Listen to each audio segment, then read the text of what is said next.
Lacked responsibility is alarming.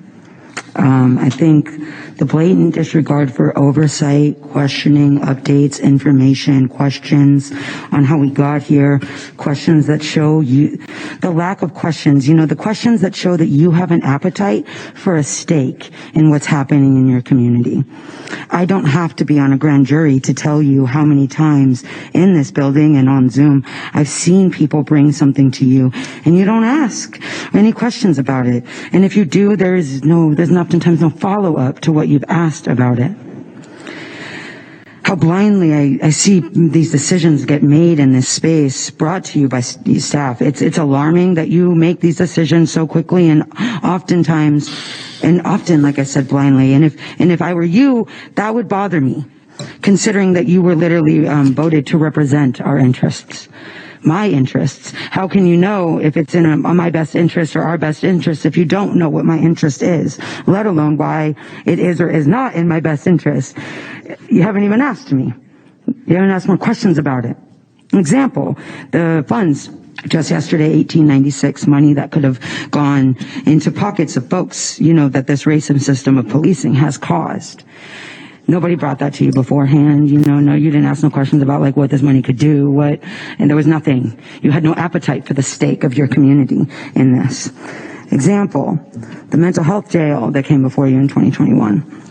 That was just brought, no stake in why it is, but why do we have so many unhoused, mentally ill, substance use crisis? Why are there so many people inside? Why is 50% of people with misdemeanors unhoused? Why is this existing inside of our jail? No appetite for the stake of your community. Example, the CARES Act. We're here today to talk about it. Example, when we had to fight for the public health department to get money under Nav Gill. Example, the first time when we came to this, example, the upcoming Naughton-Lewis report. Simply, if you are not willing to say, I'm sorry. Simply, if you are not willing to say where you could improve, then where can you grow? Something needs to change in this county around community participation, participatory policy, budgeting, the way decisions are made, without, how do we get oversight? The lack of transparency in data collection, the lack of telling people. I cannot believe that we have to come up we have a weekend to come up with responses to half the shit that y'all put up on these agendas. That's crazy. And you make decisions about it without questions. You have no questions on why we don't have any resources, why we have no housing, why we have no access. Because if you have, if you're not, without that appetite and really digging at the root of these things, then you wouldn't have people coming like me with your free labor, doing the research and the data for you to tell you that 82% of your jail is pretrial. To tell you that 50% of your people inside booked on misdemeanors are unhoused. To tell you that 62% of that population is dealing with a mental health crisis. Tell you that 1/3 of that population is dealing with a severe mental health crisis. To tell you that 57% of that population cycles in and out of that building in less than 3 days, meaning they should have never been there in the first place. Could you imagine being snatched up from your life for 3 whole days? What if you had children or a job? It's simply, I'm going to go back to all of these things are because of your lack of participation in your decision making about our lives. Okay, McKenzie, I need to wrap up. Have a great day. Yeah, good. Thank you. Yes, hi. My name is Kula Koenig, and I'm a resident of District 4. And, there's one thing I do not congratulate yourself for adhering to the letter of the law. You can say that, it was a clean audit. There were no findings. There was no misalignment. But there's a difference between the letter of the law and the spirit of the law.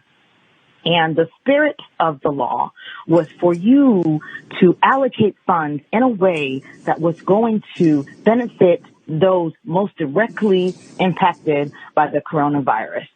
And that is not what you did. Instead, you made it difficult. Public health and advocates had to come to you to fight to make sure that those funds were allocated. So do not congratulate yourself for merely adhering to the letter of the law. There's a quote: "A society which is based on the letter of the law and never reaches any higher is taking very scarce advantage of the high range of human possibilities."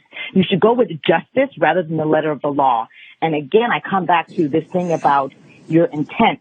Now, are you, even in the new current way of funding, you're still not doing things right. You're still not having an equitable approach in terms of how you do this fund. You're not even thinking through the way you put out the first funds is, what are the outcomes? Who's going to benefit from this, right? Instead, you're doling out funds, pet projects in your districts, and you're not being innovative, again, to achieve that high range of human possibilities. You're just doing the bare minimum. And then, to put insult to injury, you're now contracting with some Florida-based firm, right, to do DEI stuff, to do DEI work within the county. Right? And this firm is also led by someone who is not even progressive, meaning somebody who is not looking at equity, has not championed equity-related bills in the Florida state legislature. What is going on? Again, when I talk about the CARES Act stuff, I'm talking about it's indicative of the way that this board is functioning. You're happy because the letter of the law is something that you said yes to, but the spirit of the law, thinking about equity and justice and spending this money in a way that will have outcomes that really transform people's lives, you're still not doing that. That is so problematic, and that is why I want different people sitting in those seats, because you're still not getting it. Thank you. Thank you, Kula. Hi, County Board of Supervisors. The grand jury report that you all are responding to today highlighted the lack of county infrastructure that created the conditions for the CRF debacle.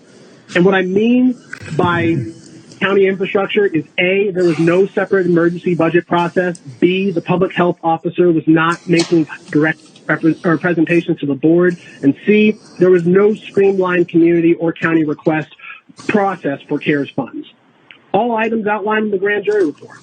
All of these are examples of a complete lack of basic county infrastructure and process that we as a community have seen clearly and fully during the earliest days of the pandemic, but also outside of emergency circumstances. They say that nothing reveals character so much as a good crisis or emergency. Well, Board of Supervisors, the character of the county that was revealed is one of total chaos and utter lack of transparency.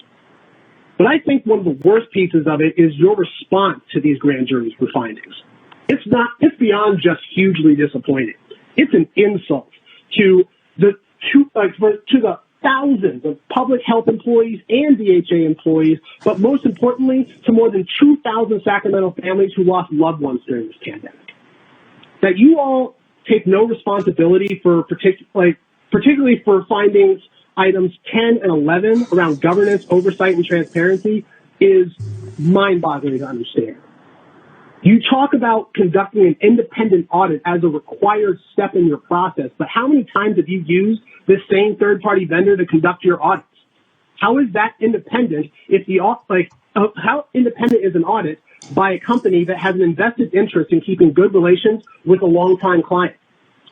Furthermore, just because your trusted auditor didn't find anything illegal under federal law in no way makes what you, the county sheriff, or the county executives did just much less right. Your county executives created a CARES committee with no one from public health on it and refused to sit down with public health employees until we, the people, exposed your mismanagement.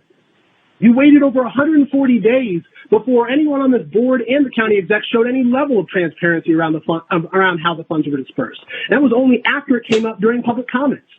Furthermore, we don't even know where all this money ended up going to. That's not included in this report. All it says is that we saw no violations of federal law. So while the board did provide funding authority to DHS and DHA on April 1st via staff testimony back in November of 2020, it was not until mid-August that any items from public health came to the board, and those being small ones at that. Community-based organizations during the same hearings recounted their inability to understand and access the CARES funds. And providing authority via a board item is not the same as providing public health the power and funds to actually do the work. And this then trickling down to communities in need. Via testimony from public health staff during board meetings back in November, they recounted the numerous barriers facing staff's ability to move any meaningful work forward. What do you have to say for that? It just didn't happen? If that's county council writing that for you, you need to fire them. Lisa needs to be fired for that shit. Yes, after public health staff and the community raised hell about these issues, Navgill was forced into retirement. And Dr. Casserier started regularly reporting to the board in public health, ended up getting increased funding. But this was months, almost a year into the pandemic. That alone requires you as a board to take some accountability for the lack of transparency and governance that happened at the onset of this pandemic and actually learn from it. Make meaningful, impactful changes and use it as an opportunity to build trust in the community. I remember that day. Some of you actually took responsibility, but more than enough of you were willing to throw your own public health officer under the bus before a community actually stepped up to hold you accountable. Keon, I need to ask you. I would ask that you all actually I will wrap up here. Okay. I would ask you all to actually show a little backbone and much less some goddamn authenticity, and not let invested county staff who serve who are completely divorced from the public benefit and shared common interest that you are elected to represent speak for you. Thank you.